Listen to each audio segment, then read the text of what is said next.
नमस्कार। पुनः आपका हार्दिक अभिनंदन RK memorial senior secondary school Sojat road Pali. आज हम नेक्स्ट टॉपिक की बात करेंगे प्रत्यय। सामान्य परिचय की तरफ बढ़ रहे अपन। प्रत्यय वे शब्दांश जो किसी धातु या शब्द रूप के पीछे जुड़ करके उसके अर्थ में परिवर्तन कर देते हैं, प्रत्यय कहलाते हैं। जस्ट ऑपोजिट होता है इसका उपसर्ग का। उपसर्ग आगे जुड़ते हैं। अब प्रत्यय में जो कुछ रिमेनिंग पार्ट ही जुड़ता है, पूरा का पूरा प्रत्यय का जो शब्द होता है वो नहीं जुड़ता है ना।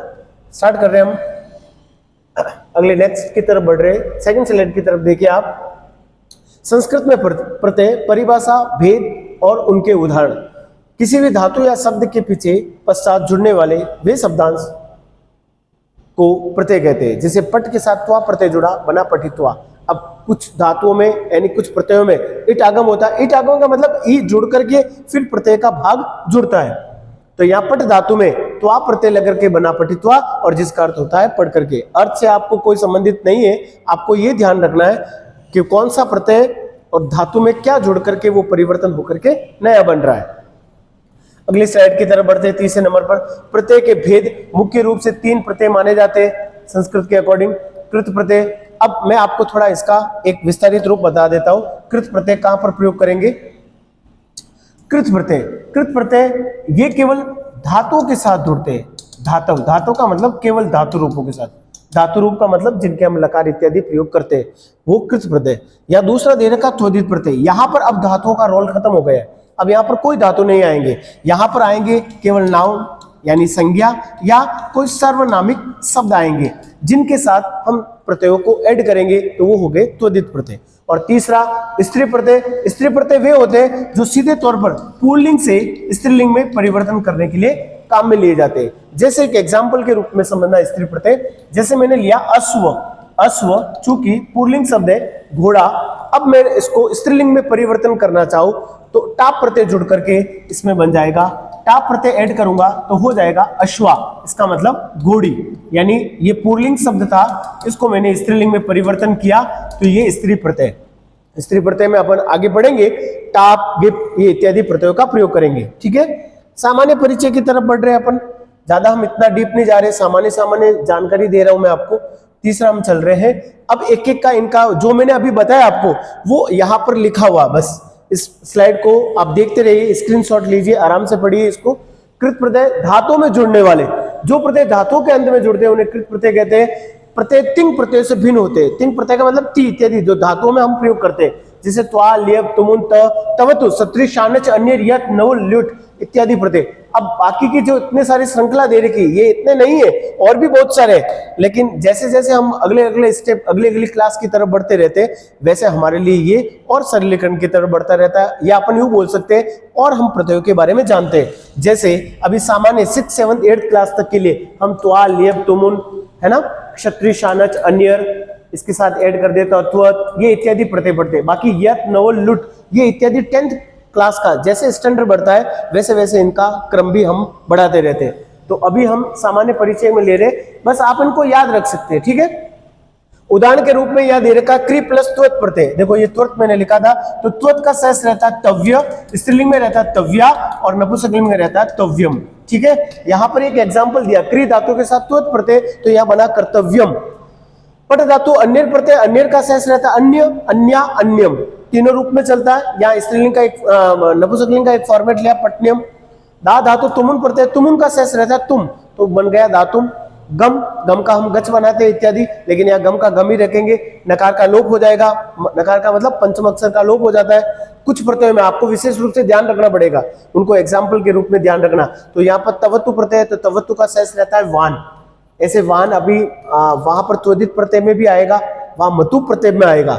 वान और मान वो एक अंडरस्टैंडिंग अलग है, लेकिन वो ध्यान रखना संज्ञा और सर्वनाम शब्दों के पीछे ही आता है, वो त्वदित प्रत्यय में आएगा। यहां हम बात करते हैं कृत प्रत्यय की, तो कृत प्रत्यय में तवतु प्रत्यय के पीछे भी जुड़ता है वान, तो इसलिए बन गया गतवान। ठीक है, नेक्स्ट स्लाइड की तरफ बढ़ते हैं अपन।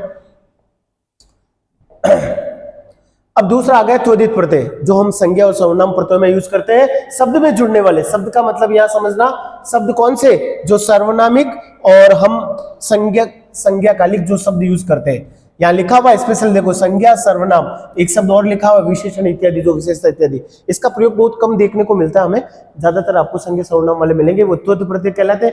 अब कुछ एग्जाम्पल, तरप, तरप का शेष रहता है तर, तरा, तरम, तमप, तम, तमा, तमम, इनी, मेट, थक, इतच, और यहाँ पर एक और ऐड कर देता हूं, मतु। जैसा कि यहाँ पर एक थोड़ा सा एरर हो गया मेरे से, माफी चाहता हूं आप लोगों से, यहाँ वतुप वतुप लिखा हुआ है ना, वतुप नहीं मतुप होता है, ठीक है। ये मैंने जो सर्कल किया है इसको मैं काट रहा हूं, वीडियो में देखना आप लोग, इसकी जगह आपको मतुप लिखना है। मतुप का शेष क्या रहता है, या तो रहता है वान या रहता है मान, ये अंडरस्टैंडिंग है। सर कहां लगाएंगे वान और मान, कुछ एग्जाम्पल लिखे। अब यहां पर मैंने सारे वान वाले ही लिख दिए, तो मैं अभी आपको एक मान वाला भी एग्जाम्पल बताऊंगा। आत्म प्लस मतुप आत्मवान, गुण प्लस मतुप गुणवान, यशस प्लस मतुप यशस्वान, लक्ष्मी प्लस मतुप लक्ष्मीवान, ठीक है। अब मैं आपको एक इसका मान का बता देता हूं, श्री प्लस मतुप प्रत्यय, तो इसका अंडरस्टैंडिंग क्या बनेगा, मान रहेगा, वान नहीं, क्योंकि हम एप्लीकेशन इत्यादि लिखते हैं, श्रीमान लिखते हैं, वान नहीं लिखते, तो यहां बन जाएगा श्रीमान। अब ऐसे स्त्रीलिंग में बन जाएगा मति, तो बन जाएगा श्रीमती, ये एग्जाम्पल, और नपुंसकलिंग में बन जाएगा श्रीमत, ठीक है।